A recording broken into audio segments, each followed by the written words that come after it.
Oi, gente, tudo bem? Então, hoje a gente vai falar um pouquinho sobre algumas doenças do coração.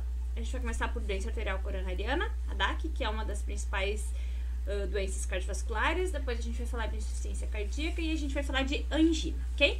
Então, a doença arterial coronariana, também conhecida como DAC, ela vai ser resultado da obstrução das artérias coronárias, tá? Então, os vasos sanguíneos que vão irrigar, né, o músculo do coração, eles ficam obstruídos. E com isso, a gente tem perda de circulação de sangue e aí vem as complicações, né, devinda disso, como o infarto agudo do miocárdio, né, a angina, a insuficiência cardíaca e outras complicações, tá? Principal causa da doença arterial coronariana é a doença aterosclerótica. 90% dos casos são causados, né, de DAC, são devidos à aterosclerose, tá? Que a gente também vai falar um pouquinho o que é essa aterosclerose, ok? Então, como a aterosclerose é a principal causa da doença arterial coronariana, da DAC, a gente precisa tratar, né, essa aterosclerose. Então, se vocês olharem aqui nessa imagem, a gente tem um vaso normal, né, então sangue circulando livremente. Nessa segunda imagem, a gente já tem um pequeno acúmulo de gordura, né, e esse acúmulo de gordura, devido aos níveis de colesterol alto, má alimentação, hábitos de vida não saudáveis, né, vai levando uma obstrução do fluxo sanguíneo, como ocorre nessa última imagem. Só para vocês olharem aqui, né, então um vaso normal e um vaso com aterosclerose. Então a circulação de sangue fica comprometida e aí vem, né, as intervenções que devem ser feitas, com uso de medicamentos, procedimentos cirúrgicos, colocação de stent, né, e aí vai, ok? Então, né, o tratamento medicamentoso da doença arterial coronariana crônica, né, é controle de fatores de risco, mudança do estilo de vida e entrar com medicamento. Dentro dos medicamentos, a gente vai ter os nitratos, os beta-bloqueadores, né, antiagregante plaquetário e bloqueadores de canal de cálcio. São algumas opções de tratamento medicamentoso, ok? Também, né, em alguns momentos vai precisar de um tratamento de intervenção.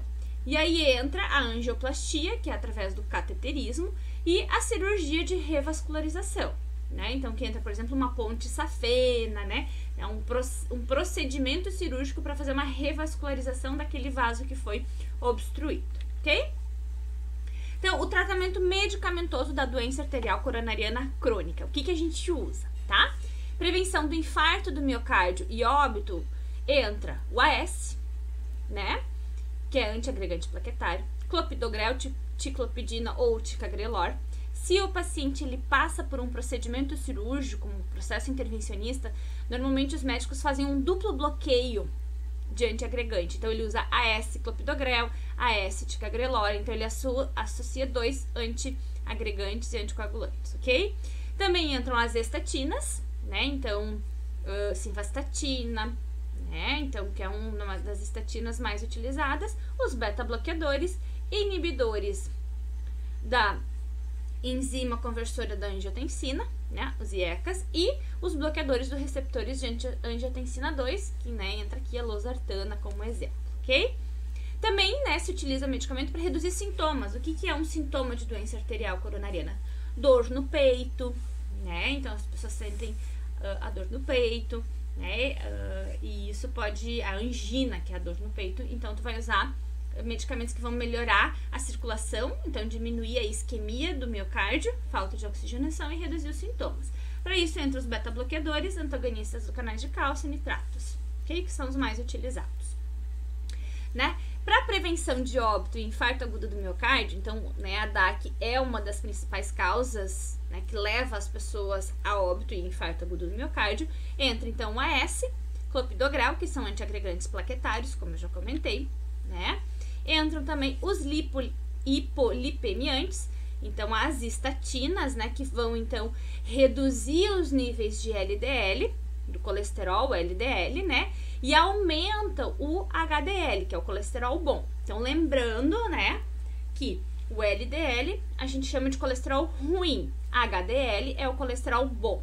Por que que o LDL é o colesterol bom e o HDL é o colesterol ruim, tá?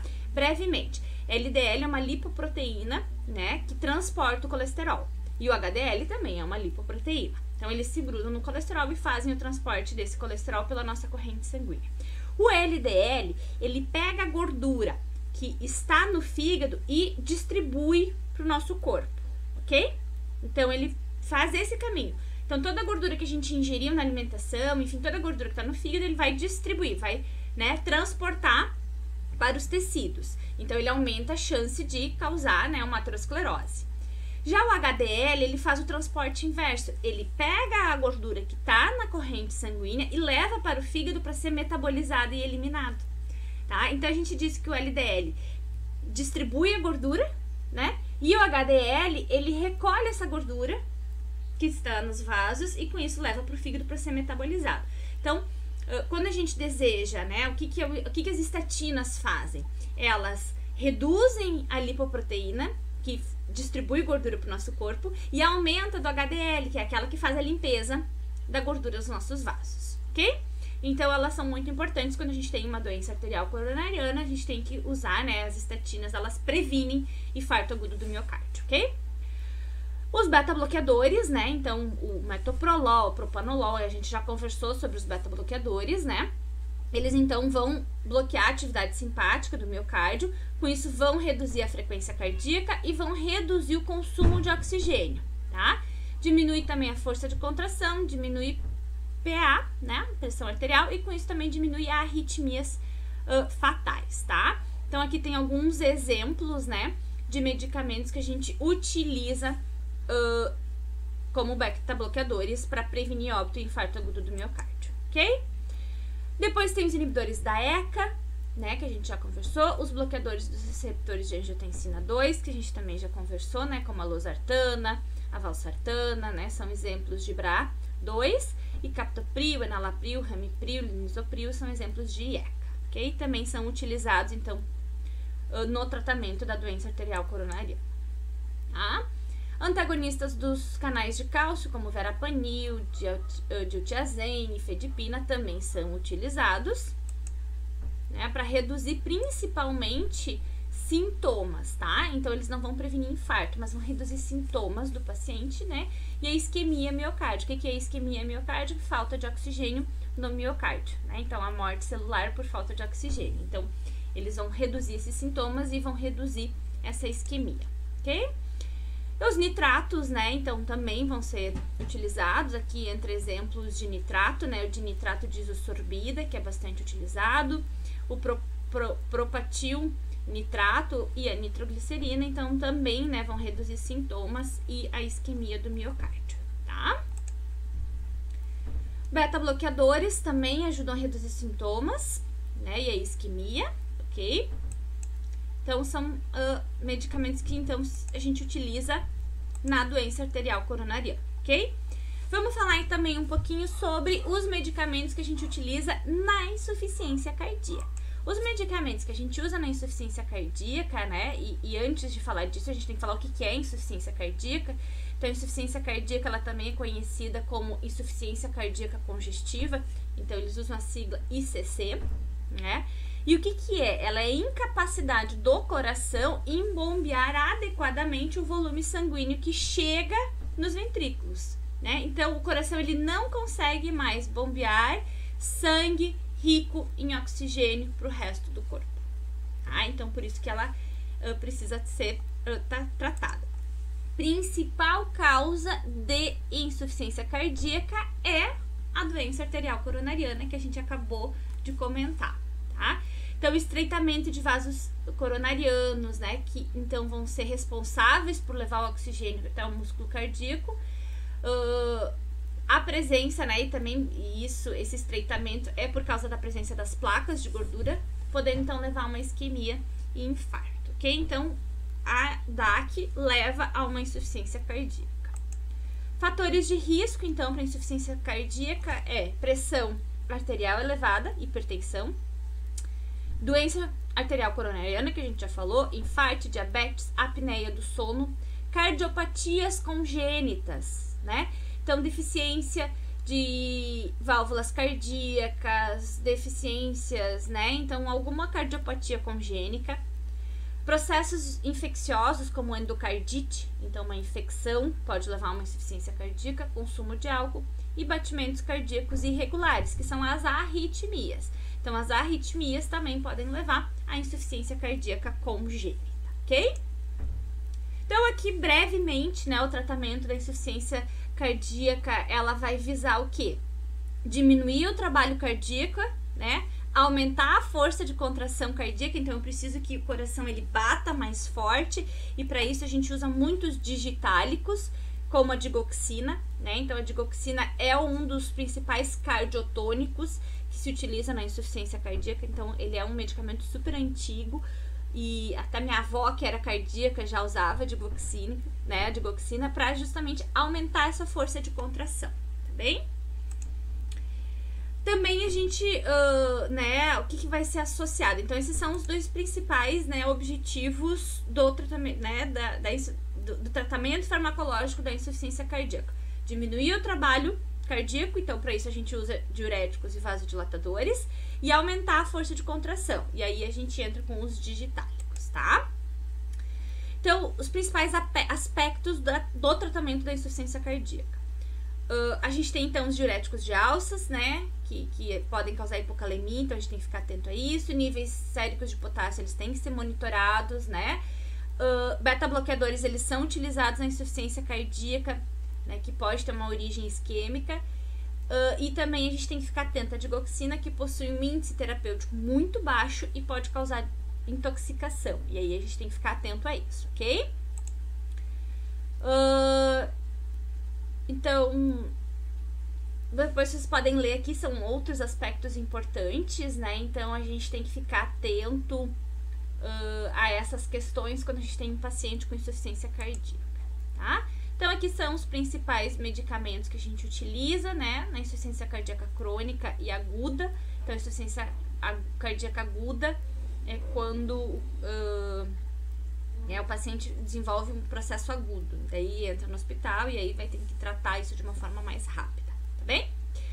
Outro termo, então, que eu queria falar com vocês, que vocês vão fazer a leitura desse material e depois tem os casos, são os medicamentos que a gente usa na angina, tá bem? Então, a angina, ela é conhecida como angina pectoris ou angina ou isquemia do coração, né? E aí ela é caracterizada por dor ou desconforto no peito. É a famosa dor no peito, né? Que quando, por exemplo, tu tá tendo um princípio de infarto, começa a doer o peito, tá? E por que dói? Porque falta perfusão sanguínea e oxigenação no coração, tá? E é então, dos principais sintomas da DAC, da doença arterial coronariana, tá? O infarto, ele pode ter a dor no peito ou não, tá? A angina, nem sempre ele vai ocorrer a dor no peito, mas ela é, sim, um dos principais sintomas, ok? Então, a angina, a causa mais comum da angina é a DAC, né? Que é causada pela aterosclerose. E aí, então, falta oxigênio e com isso surge a dor no peito. O tratamento da angina, né, é sintomático. A gente usa medicamentos, né, que vão então melhorar, né, que vão diminuir o consumo do coração ou aumenta a oferta da irrigação sanguínea no músculo cardíaco. Então a gente utiliza vasodilatadores e beta-bloqueadores para o controle dessa dor no peito. Alguns fatores de risco, né, para o desenvolvimento da angina é o tabagismo, obesidade, sedentarismo, a hipertensão, diabetes, as dislipidemias e fatores genéticos, ok?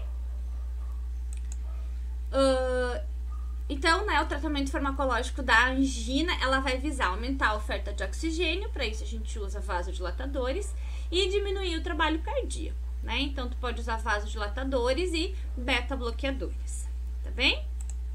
E ela pode ser associada, né? Então, a gente faz associações de medicamentos no tratamento da angina, né? Então, pode associar beta-bloqueadores, bloqueadores de canais de cálcio, os nitratos, né?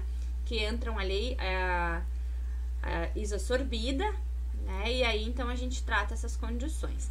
Importante dizer que pacientes que têm angina, eles também têm que tratar as condições bases, né? Então, como a hipertensão, dislipidemia e o diabetes, tá?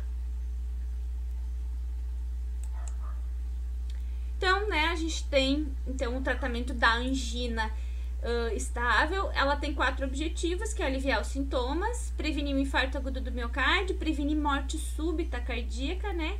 E ter uma melhora progressiva do tratamento. Ok, gente? Então, esse é um resumo dos principais, né?